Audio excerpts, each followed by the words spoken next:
Vamos a leer la palabra del Señor en Mateo capítulo 27,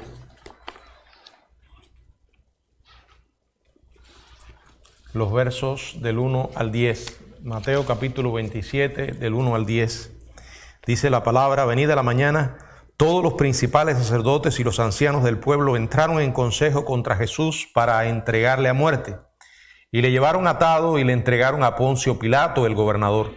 Entonces Judas, el que le había entregado, viendo que era condenado, devolvió arrepentido las 30 piezas de plata a los principales sacerdotes y a los ancianos, diciendo: yo he pecado entregando sangre inocente. Mas ellos dijeron: ¿qué nos importa a nosotros? Allá tú. Y arrojando las piezas de plata en el templo, salió y fue y se ahorcó. Los principales sacerdotes, tomando las piezas de plata, dijeron: no es lícito echarlas en el tesoro de las ofrendas, porque es precio de sangre. Y después de consultar, compraron con ellas el campo del alfarero para sepultura de los extranjeros, por lo cual aquel campo se llama hasta el día de hoy campo de sangre. Así se cumplió lo dicho por el profeta Jeremías cuando dijo: y tomaron las 30 piezas de plata, precio del apreciado, según precio puesto por los hijos de Israel, y las dieron para el campo del alfarero, como me ordenó el Señor. Padre, gracias por tu palabra. En tus manos, Señor, nos ponemos esta noche, en las que hemos venido a este lugar a estudiar, Señor, tu verdad. Ilumínanos con tu espíritu y guíanos, Señor, a toda verdad, en el nombre de Jesús. Amén. Pueden sentarse, hermanos. Este estudio lo hemos titulado Suicidio del Traidor. Estamos continuando con esta serie basada en Mateo, en el Evangelio de Mateo. Estamos, como vimos, en el capítulo 27, del 1 al 10. Judas ha quedado en la historia como símbolo de la traición y la maldad extrema. Bueno, no es difícil realmente entender cómo la culpa no aliviada lo llevó a un callejón sin salida. O sea, este hombre terminó quitándose la vida. Su pecado indudablemente fue grande. Podemos decir que cometió el delito más atroz que algún ser humano cometiera alguna vez o que pudo cometer. Traicionar al único hombre verdaderamente inocente y perfecto que ha vivido. El hombre Dios, el Hijo de Dios, nuestro Salvador. Y al no poder vivir con su culpa, Judas tenía solo dos alternativas. Pudo haber ido a Jesús con un corazón arrepentido, aunque la Biblia emplea en este pasaje la palabra arrepentimiento. Es una mala traducción, porque en realidad Judas nunca se arrepintió, pero pudo haberlo hecho. Pudo haber ido a Jesús buscando perdón y salvación. Ese perdón y esa salvación que el Señor le había ofrecido muy a menudo. Pero él ya no haría eso. Su único recurso fue la autodestrucción. Y para relatar el suicidio de Judas, Mateo interrumpe brevemente la descripción del proceso judicial de Jesús, ese proceso tan lleno de ilegalidades y de injusticias, y presenta las horas finales de la historia de la vida de Judas, no solo para mostrar el terrible final que tuvo, sino para presentar varios contrastes entre el Hijo de Dios y la maldad humana. Quiero invitarles a que juntos veamos varias cosas en este pasaje. En primer lugar, un contraste entre los líderes malvados y el Cristo sin pecado. Dice: venida la mañana, todos los principales sacerdotes y los ancianos del pueblo entraron en consejo contra Jesús para entregarle a muerte. Y le llevaron atado y le entregaron a Poncio Pilato, el gobernador. Dice el verso 1, venida la mañana, todos los principales sacerdotes y los ancianos del pueblo entraron en consejo contra Jesús para entregarle a muerte. Bueno, a pesar de que ya habían llegado a un veredicto de culpabilidad y de castigo para el Señor, aún tenían que lidiar con dos problemas. El primero, debían idear una manera de hacer que su decisión pareciera lo más legal posible bajo la ley rabínica. Ese era un problema. Marcos menciona que además de todos los principales sacerdotes y los ancianos del pueblo, estos también estaban, según Marcos capítulo 15, verso 1, con los escribas y con todo el concilio.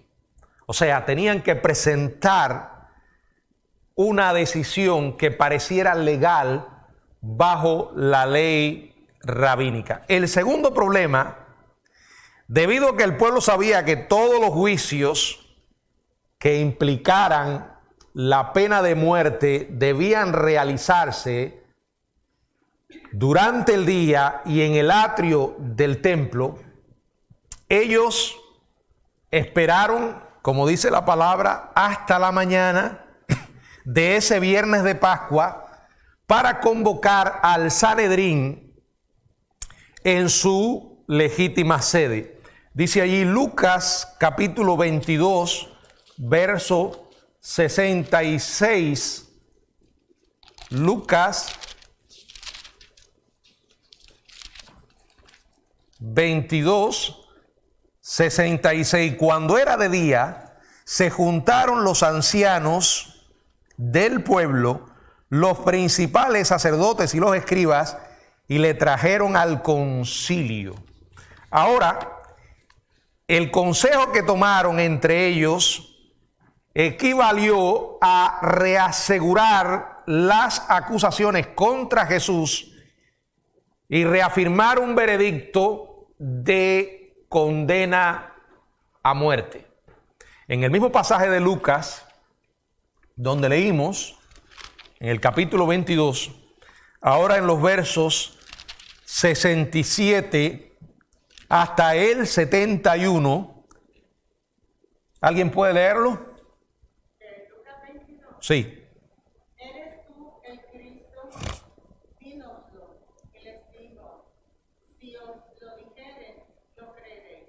Y también si os preguntare, no me responderéis, ni me soltaréis. Pero desde ahora el Hijo del Hombre se sentará a la diestra del poder de Dios. Hasta el 71. Dijeron todos, luego eres tú el Hijo de Dios.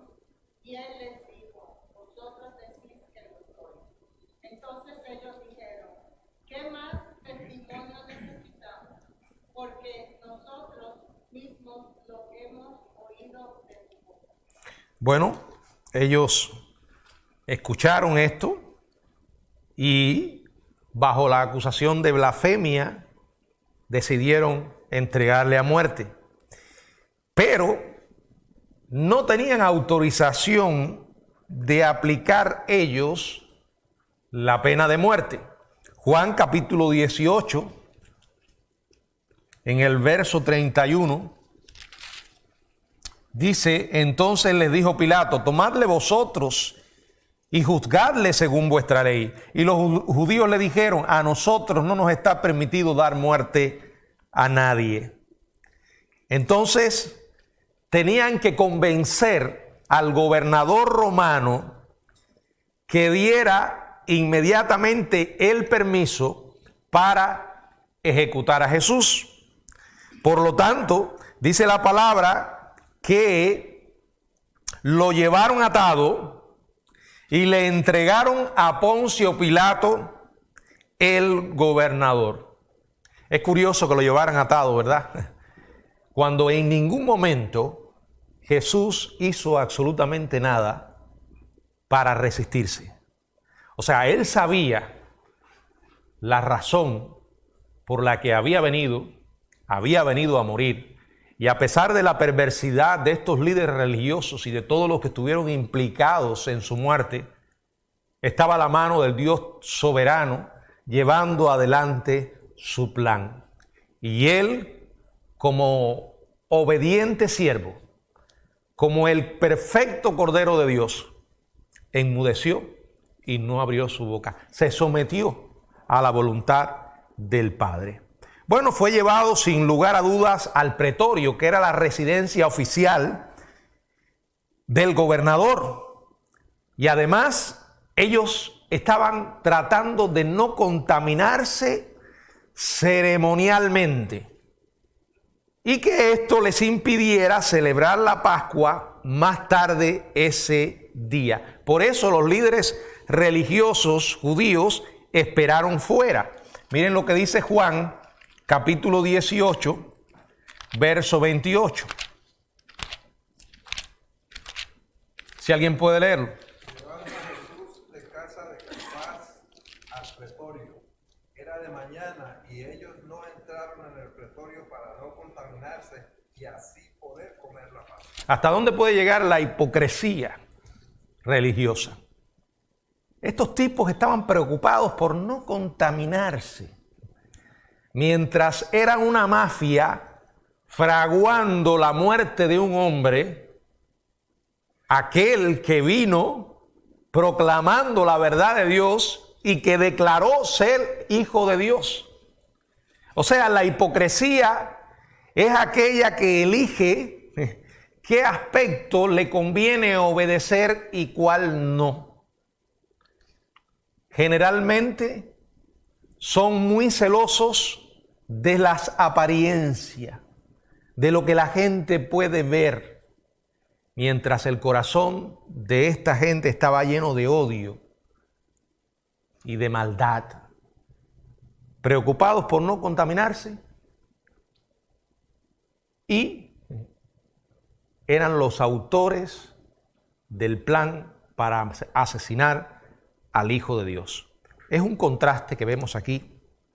Hay otro entre el culpable Judas y el inocente Jesús.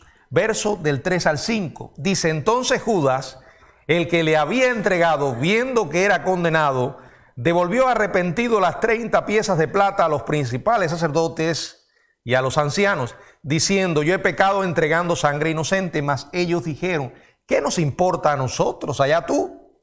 Y arrojando las piezas de plata en el templo, salió y fue y se ahorcó. Dice la palabra entonces. Esta palabra, para traducirse correctamente, debía decir en ese momento. O sea, aún antes del amanecer, se había vuelto evidente para Judas y los otros en el patio que el veredicto inevitable de los dirigentes judíos se había confirmado. Y es curioso, porque aquí dice la Biblia Judas, y Judas quedó marcado para siempre con el nombre de la traición. Fíjense cómo dice ahí: el que le había entregado. El que le había entregado. Vio con sus propios ojos que Jesús era condenado. Dice, viendo que era condenado. Vamos a recordar a Pedro. Si Pedro pudo ver a Jesús durante al menos parte del juicio, como dice Lucas capítulo 22, verso 61, Lucas 22, 61, dice la palabra del Señor: entonces vuelto el Señor miró a Pedro y Pedro se acordó de la palabra del Señor. Si Pedro pudo ver a Jesús al menos parte del juicio, entonces otros también en el patio pudieron haberlo visto. Judas, dice la palabra, viendo. O sea, él había sido testigo de cómo difamaban, de cómo escupían, de cómo golpeaban brutalmente y se burlaban de Jesús. Ahora observaba con desconcierto cómo su maestro, a quien habían condenado, era conducido hasta el gobernador, hasta Pilato. Mientras Judas veía que llevaban a Jesús ante el gobernador, comenzó a comprender la enormidad de su traición. O sea, él había tomado una decisión, la de vender al Hijo de Dios. Podemos tomar decisiones buenas y malas, pero no podemos escapar a las consecuencias. Judas tampoco. Y ahora por primera vez se daba cuenta de las consecuencias de su vil acto. Ahora con sus propios ojos estaba mirando a dónde había llevado a su maestro, dándose cuenta de que los dirigentes judíos realmente iban a matar al Señor. Bueno, en realidad, aquí dice la Biblia, viendo que era condenado, devolvió arrepentido. En realidad, no era un arrepentimiento verdadero lo que experimentó Judas. Judas sintió remordimiento, no el arrepentimiento del pecado. Hay una gran diferencia. La Reina Valera traduce arrepentimiento. Mateo no usó la palabra metanoeo. Esta palabra que significa cambio auténtico de mente y voluntad, sino que la palabra que emplea es metametmai, que simplemente significa pesar o tristeza. O sea, Judas sintió pesar. Judas se sintió triste por lo que había hecho. Estaba recogiendo las consecuencias de su decisión y estaba siendo azotado duramente por los sentimientos de culpa. Pero él no experimentó en ningún momento lo que podríamos llamar una penitencia espiritual, simplemente un remordimiento emocional. A pesar de que no se arrepentía de su pecado, él no podía escapar a la realidad de que era culpable y que había entregado a un hombre inocente. Bueno, Dios puede motivar tristeza auténtica por el pecado. Esa tristeza auténtica, esa metamenmai, como dije, a fin de producir arrepentimiento, que es la palabra griega metanoeo. Bueno, este tipo de arrepentimiento, este tipo de tristeza que lleva al arrepentimiento es de lo que el apóstol Pablo habla en la segunda carta a los Corintios, en el capítulo 7, verso 10. Si alguien puede leerlo. Porque la tristeza que es según Dios produce arrepentimiento para salvación, de que no hay que arrepentirse, pero la tristeza del mundo produce muerte. Bueno, esto es un ejemplo bien claro de lo que sucedió con Judas. Él experimentó la tristeza del mundo, pero esa tristeza que lo llevó a la muerte, al suicidio. La tristeza que según Dios mueve al hombre a arrepentirse, a abandonar su pecado. Siente dolor por su pecado, por haber ofendido a Dios. Hay gente que siente culpa ante las cosas malas que hacen. Sienten tristeza, pero eso no es necesariamente arrepentimiento. Prueba de que la tristeza de Judas no era un genuino arrepentimiento, de que era una tristeza impía, egoísta, se ve en el hecho de que no hizo absolutamente ningún esfuerzo por defender a Jesús o rescatarle. No tuvo deseo de reivindicar o salvar a Jesús, sino solo salvar su propia conciencia. Y esto lo intentó hacer. ¿Con qué lo intentó hacer? Dice la Biblia que devolvió las 30 piezas de plata a los principales sacerdotes y a los ancianos. Mientras que algunos dirigentes religiosos escoltaban a Jesús ante Pilato, otros se quedaron en el templo. Fue allí donde Judas los confronta. Y dice el verso 5, y arrojando las piezas de plata en el templo, salió y fue y se ahorcó. Dice que las arrojó en el templo.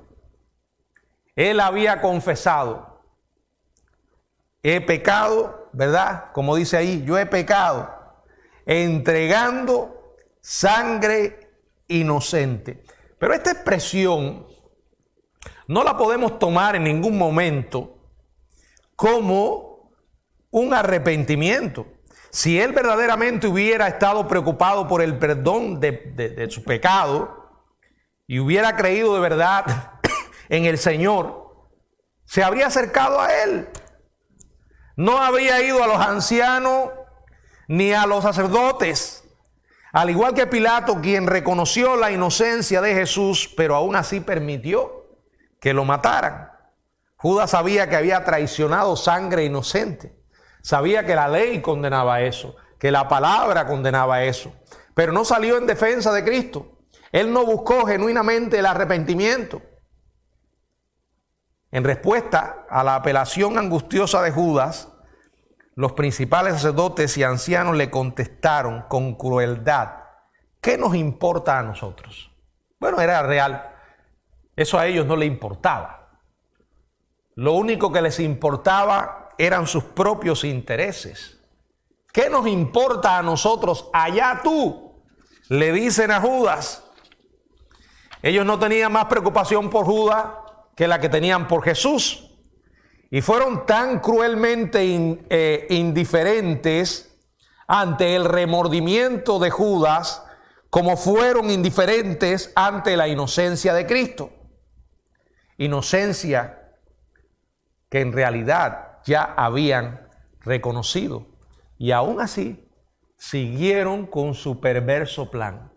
Por favor, no perdamos este contraste entre la maldad humana, entre la traición vil y el santo Hijo de Dios. Ahora, en una total desesperación y frustración, Judas va y arroja de manera desafiante las piezas de plata en el templo y salió. Aquí templo se refiere específicamente al santuario interior o lugar santo del templo, donde solamente se permitía entrar a los sacerdotes. Judas lanza de manera intencional el dinero allí, dentro de un lugar donde solamente los sacerdotes podían recuperarlo. No fue un acto de caridad, sino un acto de despecho.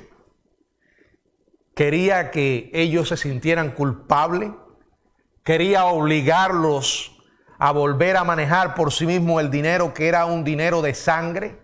Y dice que después de esto, ¿qué hizo? Fue y se ahorcó. Se suicidó. No estaba arrepentido.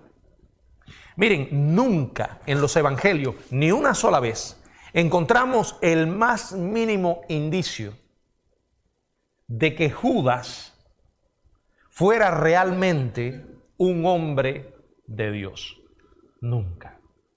No estamos hablando de que los demás eran perfectos. Sabemos que el grupo que el Señor eligió eran todo menos perfectos.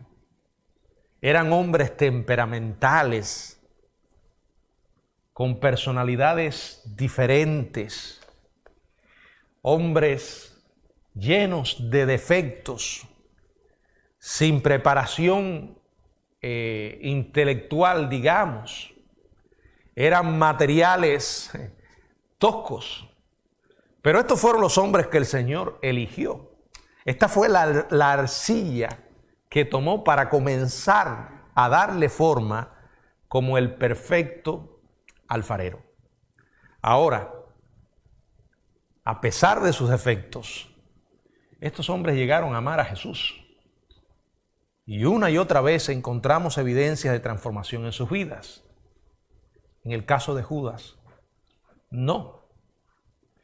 Las pocas veces que se expresa, lo hace motivado por sus propios intereses egoístas y son el reflejo de un corazón que amaba el dinero y no al Señor. Una y otra vez tuvo oportunidad de arrepentirse y no lo hizo. Se convirtió en el instrumento de la traición y hasta el último momento vivió lejos de Dios. Por eso se quitó la vida. En ese momento de desesperación, lleno de culpa, pudo haber buscado una solución y no lo hizo. Dice la palabra que fue y se ahorcó.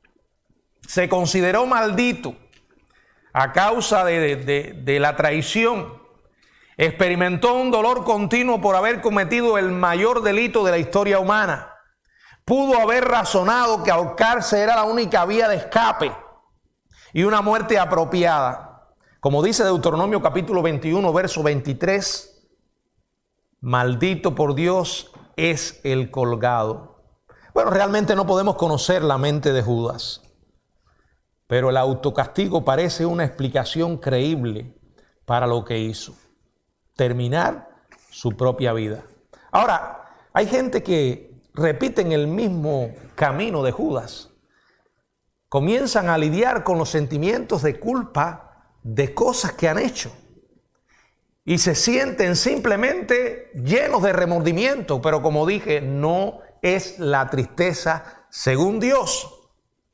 Algunos creen que la muerte es la solución. ¿Cuántas veces no hemos escuchado personas que se han quitado la vida pensando que así van a escapar? Pero no, la Biblia dice que no hay escape con la muerte. Es más, la muerte no exime a nadie de la culpa. Al contrario, hace que ésta sea permanente y se intensifica más allá de cualquier comprensión humana. ¿Por qué decimos esto? Jesús declara, y lo hace varias veces, y de hecho fue él el que más habló del tema: la condenación, el infierno. Sí, Jesús habló del amor, del perdón, tuvo muchas enseñanzas muy hermosas, pero es curioso que la gente que ven la religión como una especie de buffet a donde tú vas y eliges lo que te quieres comer y lo que no lo desechas, solamente eligen la parte agradable de lo que dijo Cristo. Y rara vez te encuentras a alguno de ellos recordando que Jesús fue el que más habló del infierno, del tormento eterno. Y dijo que allí sería el lloro y el crujir de dientes. ¿Qué dice Mateo capítulo 8, verso 12? Mateo 8, 12.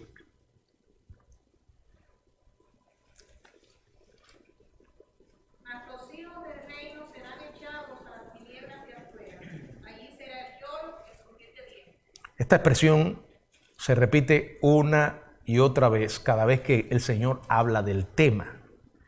El lloro y crujir de dientes es una expresión para describir un lugar de eterna agonía que vivirán aquellos que estarán en el infierno. El infierno no es un lugar para divertirse. No es donde la gente va, después de rechazar a Dios, a divertirse con sus amigotes. El infierno no es un lugar de diversión. Está en la Biblia, ocupando considerable cantidad de pasajes, y se presenta una y otra vez como un lugar de castigo, de tormento, de agonía. Mateo 13, 42.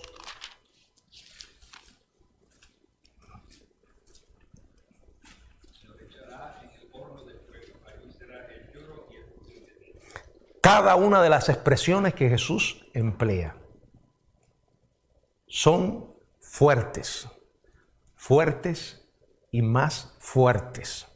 Preste atención a lo que se acabó de leer ahora. Dice, horno de fuego. Eso es un símbolo. ¿Un símbolo de qué? Además, si es un símbolo, considera la función que tienen los símbolos. Representar algo que generalmente en la realidad es mucho más grande, es mucho mayor. Así que si es un símbolo, si es simbólico, ya el que tenga oídos para oír, oiga.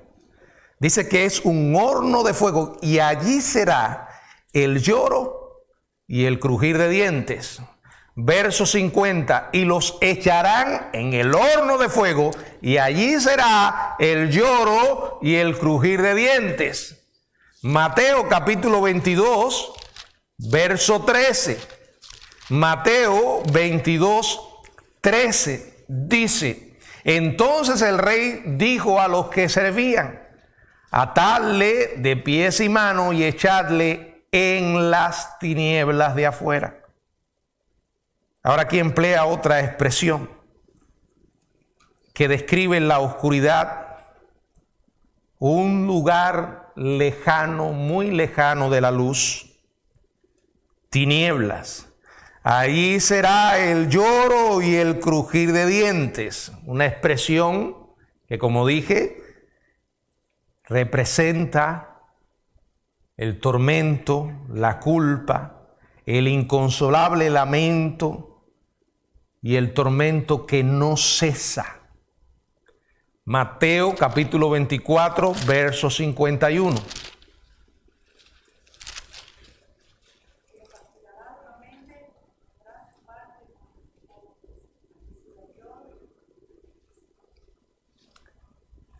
Alguna gente tiene la osadía de decir lo que Dios no dice y tratar de silenciar lo que Dios ha dicho. Por ejemplo, esto sucede con el tema del infierno. Algunos han llegado a decir, ya yo he explicado esto muchas veces,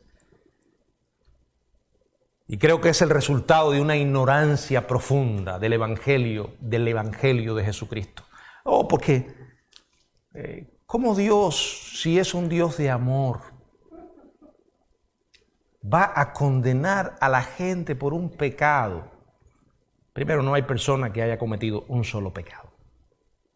Somos culpables de ser pecadores y de pecar muchas veces. Es cierto que el pecado que nos condena principalmente es la incredulidad, pero piénselo.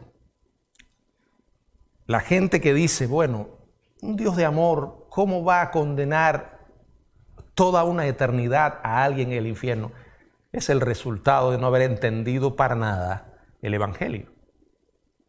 ¿Y por qué digo el Evangelio? Porque cuando consideramos la enormidad de nuestra deuda, la profundidad de nuestro pecado, ¿por qué?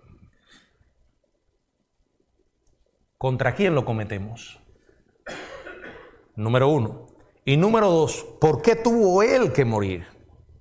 Porque si Él no hubiera venido a pagar por los pecados de la humanidad, estaríamos sin esperanza y sin Dios en el mundo. Tuvo que venir Dios, tuvo que hacerse hombre, morir en la cruz para darnos salvación. Y cuando una persona se arrepiente y cree en Jesús, está aceptando el pago de Cristo por sus pecados. Si tú no aceptas el pago de Cristo, entonces tienes que pagar tú. Que esto fue lo que hizo Judas. Rechazó el pago de Cristo y fue a su propio lugar, dice la Biblia, porque él mismo decidió pagar. Cuando alguien rechaza a Cristo, está diciendo, no Dios, yo voy a pagar por mis pecados. ¿Y dónde vas a pagar? En el infierno. ¿Y cuánto vas a pagar? Una eternidad. O sea, estarás allí toda una eternidad, porque nunca terminarás de pagar. Por eso que fue necesario que Jesús pagara por nosotros. También dice la palabra, bueno, estos son otras expresiones, es un lugar donde el fuego que no puede ser apagado.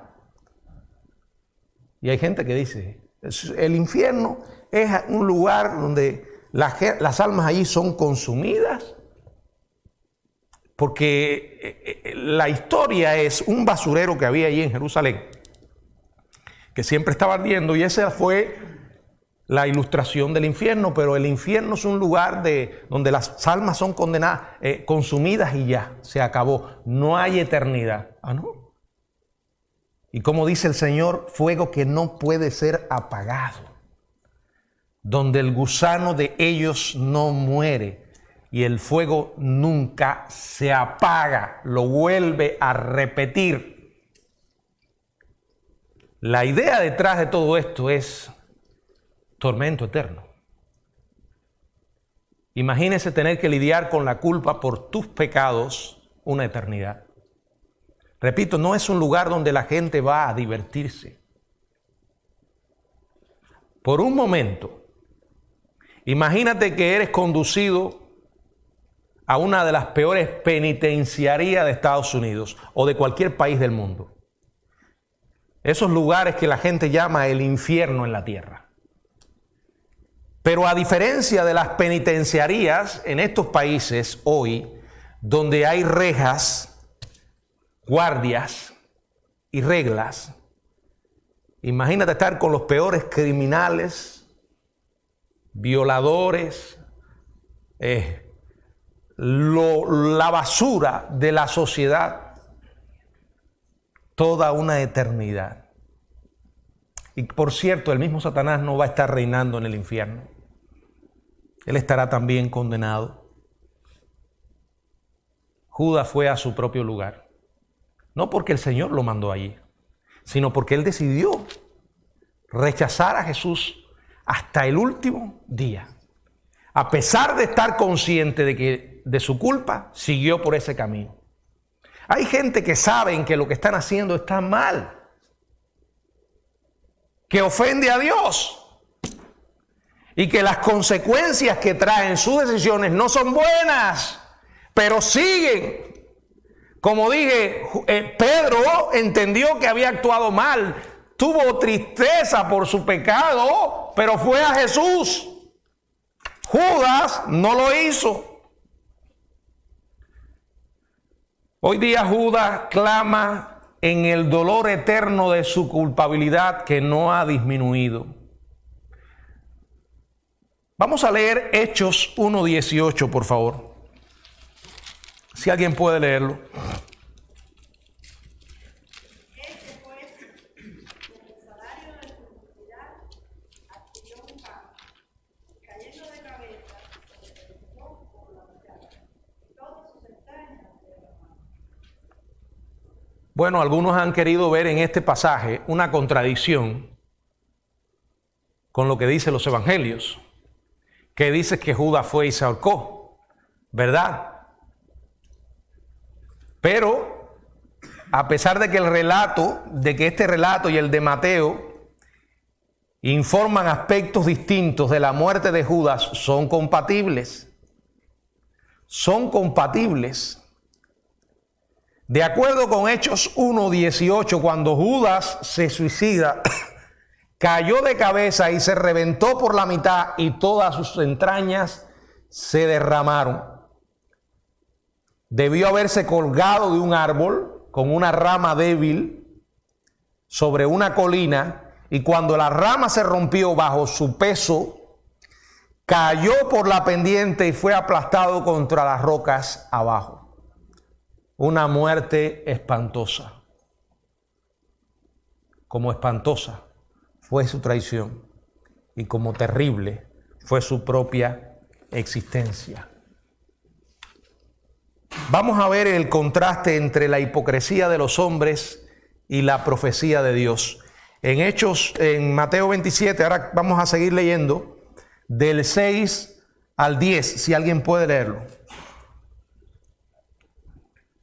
Mateo 27. Los principales sacerdotes, tomando las piezas de plata, dijeron: no es lícito echarlas en el tesoro de las ofrendas, porque es precio de sangre. Y después de consultar, compraron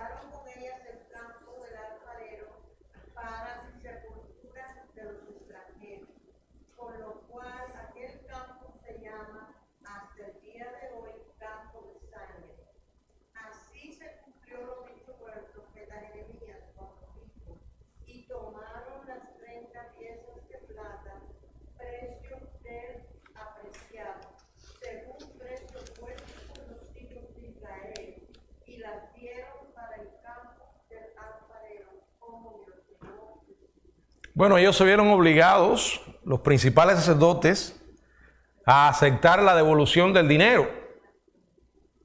Como Judas llegó y las lanzó, tenían que buscar una manera de deshacerse de ella. Esto es hipocresía. Nuevamente, pagaron con ese mismo dinero a Judas por su traición y ahora no querían de vuelta el dinero. Dicen que no era lícito echarlo en el tesoro porque era precio de sangre. Y por algún motivo hipócrita decidieron honrar esa restricción en particular.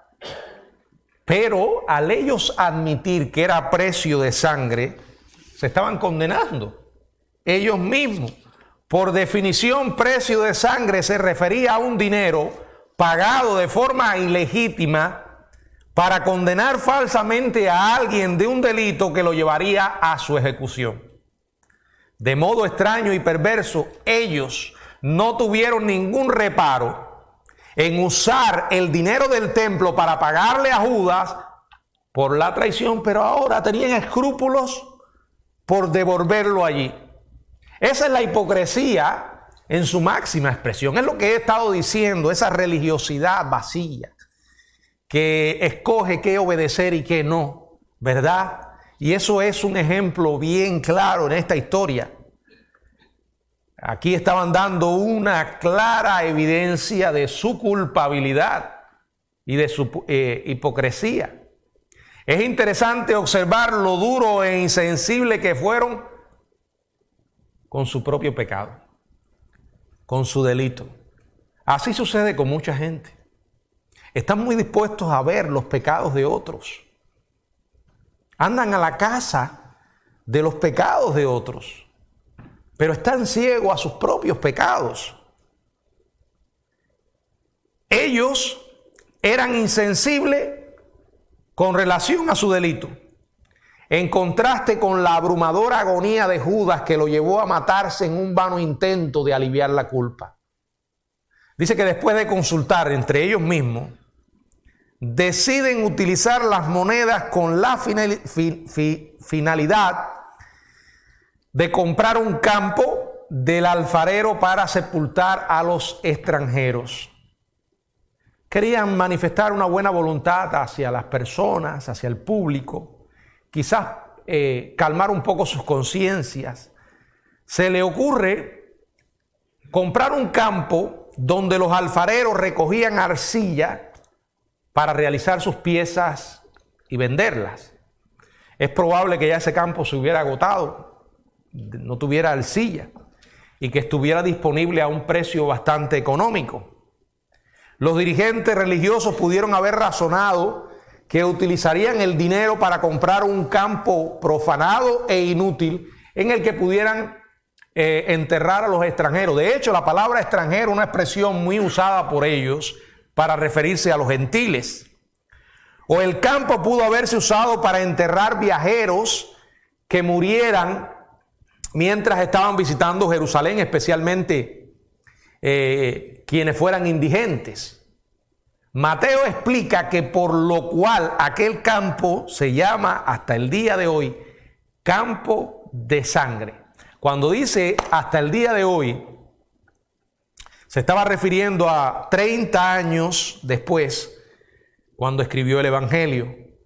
El campo del alfarero llegó a llamarse campo de sangre porque todo el mundo sabía que ese lugar había sido comprado con dinero de sangre, precio de sangre. Como ya dije, el dinero pagado de manera ilegítima para condenar a un hombre inocente. En otras palabras, toda la ciudad, de manera inconsciente, digamos, ¿verdad?, estaba dando testimonio de la inocencia de Jesús, reconociendo que había sido acusado falsamente y, peor aún, ejecutado falsamente. Luego dice el verso 9 y verso 10, así se cumplió lo dicho por el profeta Jeremías, cuando dijo: tomaron las 30 piezas de plata, precio del apreciado, según precio puesto por los hijos de Israel, y las dieron para el campo del alfarero, como me ordenó el Señor. Bueno, esta cita, aunque aquí dice el profeta Jeremías, esta cita viene de Zacarías en el capítulo 11, verso 12 y verso 13, y no viene del libro de Jeremías. Estamos dando este detalle porque puede ser que mañana usted lo lea o alguien diga que la Biblia tiene un error. Pero no, vamos a explicar. Esta explicación se encuentra en la división judía del Antiguo Testamento. En el Antiguo Testamento se dividía la ley, los escritos y los profetas. En el orden rabínico de los libros proféticos, a Jeremías siempre se le ponía en primer lugar. Pero a veces se hacía referencia como Jeremías a toda la categoría profética, o sea, a todos los libros proféticos. Así como a veces se hacía referencia como los Salmos, su primer libro, a toda la lección de los escritos, a toda la sección de los escritos. Lo dicho por el profeta Jeremías era tanto equivalente a decir lo registrado en los libros proféticos. Repito, era una expresión para referirse a todos los libros proféticos, pero esta expresión, este pasaje citado aparece específicamente en Zacarías capítulo 11, verso 12 y 13. Contrastes: maldad, religiosidad, santidad, inocencia, perfección en el Hijo de Dios. Traición vil, cobarde, culpabilidad, suicidio, muerte en paz, no resistencia, obediencia hasta lo sumo. ¿Qué contraste? El Dios hombre y los hombres pecadores. Esa es la historia humana. Ese es, digamos, el mensaje mismo del Evangelio. Todos somos pecadores y estamos destituidos de la gloria de Dios. El Dios Santo vino a este mundo para salvarnos. El hombre debe reconocer su pecado, debe entender que su pecado le condena al infierno, debe arrepentirse de sus pecados y buscar al Señor. Arrepentimiento para con Dios y fe para con nuestro Señor Jesucristo. Quedarse en el medio del camino es convertirse en alguien igual a Judas. Saber que lo que hizo estaba mal, ver ante sí mismo las consecuencias de su pecado y seguir por ese camino sin salida, ir a su propio lugar.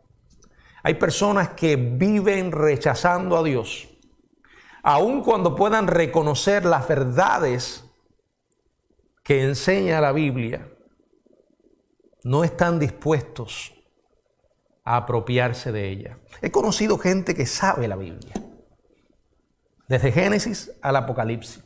Son capaces de predicar el Evangelio. Bueno, de hecho, hemos tenido experiencias dentro de las mismas iglesias, maestros, predicadores, pastores, cristianos en general, que han estado dentro, pero no han tenido al Señor dentro. Una persona puede saber que Jesús es el Hijo de Dios. Una persona puede saber que Jesús es santo, que murió en la cruz por los pecadores, fue sepultado y resucitó. Pero dice la Biblia que los demonios también creen, conocen todas esas cosas.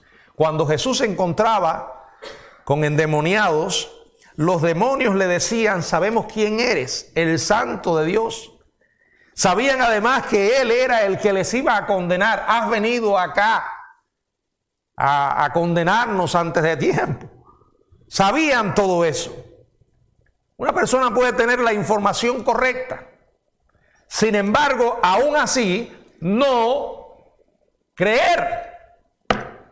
No poner su fe en ese Salvador y llegar a decir, no solo es el Salvador, sino que además es mi Salvador. No solo murió por el mundo, murió por mí. Yo creo en Él. Mientras una persona no haga eso, no se está apropiando del mensaje. Sigue bajo condenación. Por eso cada ser humano tiene que tomar una decisión. Y tiene que tomarla mientras esté vivo. Porque cuando se va la vida, se acaba la oportunidad. Y no te vayas a creer que porque tienes 12, 13 años, 17, 18, 25, 26, todavía estás lleno de vida. La muerte es distante. Bueno, se supone. Pero no tienes esa garantía. En el mundo que nosotros vivimos hoy, donde hay tanta inseguridad y la vida cada vez se vuelve más frágil, la muerte puede sorprender a cualquiera en cualquier momento. En cualquier momento. Y en un momento pasar a la eternidad. O ir con Dios al cielo o al infierno, a hacerle compañía a Judas. Créanme, la Biblia habla mucho de estos dos lugares. Y los presenta como son, lugares. La Biblia enseña una y otra vez que la vida no termina en la tumba. No. La Biblia dice en Eclesiastés que Dios puso eternidad en nuestros corazones. Por eso no se crea el cuento de aquel que te dice, no, pero morirse es normal. No, no es normal. ¿Por qué no es normal? Porque nadie quiere morirse. Y si alguien quiere morirse, algo no está bien en su vida. ¿Verdad? No importa. Usted puede llegar a los 90 años, pero usted quiere seguir viviendo. Bueno, a no ser un Alain Delon. No sé si saben quién es Alain Delon, ¿no? Es un actor de cine, creo que francés. La gente de mi época lo conoce, sobre todo por una película que hizo El Zorro. Cuando yo era un niño, todas las mujeres estaban enamoradas de Alain Delon. Alain Delon ahora está creo que debe tener más de 80 años. Y la semana pasada salió una noticia que quería que le aplicaran la eutanasia. Pero lo curioso de todo esto es que dicen los médicos que no tiene ningún problema de salud. Pero quiere morirse. No quiere seguir viviendo. Porque para él, a pesar de sus millones, de su fama, la vida no tiene sentido. No tiene propósito. Porque nosotros fuimos creados para tener comunión con Dios. Y cuando Dios no es quien debe ser en nuestra vida, no vas a encontrar lo que Él te puede dar en ninguna cosa. Lo puedes probar. Eclesiastés o Salomón lo probó. Fue un hombre que miró en todas direcciones, hizo de todo y al final llegó a esta conclusión: todo es vanidad. Y el fin de todo discurso es este: teme a Dios y guarda sus mandamientos. Teme a Dios, porque el Dios que te ama, que envió a su Hijo a morir por ti en la cruz, ese Dios que te ama te va a condenar. Y no lo digo yo, lo dijo Jesús. Él dijo: no le temas a los hombres, porque los hombres lo más que pueden hacer es matar el cuerpo. ¿Sabes? Yo te voy a enseñar a quién debes temer. A aquel que después de muerto te puede echar al infierno. Así lo dijo Jesús. Teme a Dios. Porque el Dios que envió a su Hijo a morir por ti en la cruz, también te va a juzgar. El Dios que le dio la oportunidad una y otra vez a Judas de arrepentirse y no la aprovechó, es el mismo Dios que ahora condena a Judas. ¿Cómo está tu relación con Dios? ¿Estás seguro de que eres un hijo o una hija de Dios? ¿Verdaderamente te has arrepentido o tu vida está llena de remordimientos y sentimientos de culpa? ¿Has ido al Señor con fe, creyendo de verdad que murió en la cruz por tus pecados? Si no lo has hecho, este es el momento. Hazlo ahora. La oportunidad es ahora. Tu eternidad está en juego. Es demasiado grande lo que está en juego. Asegúrate ahora de que estás preparado para encontrarte con Dios. Que el Señor nos bendiga.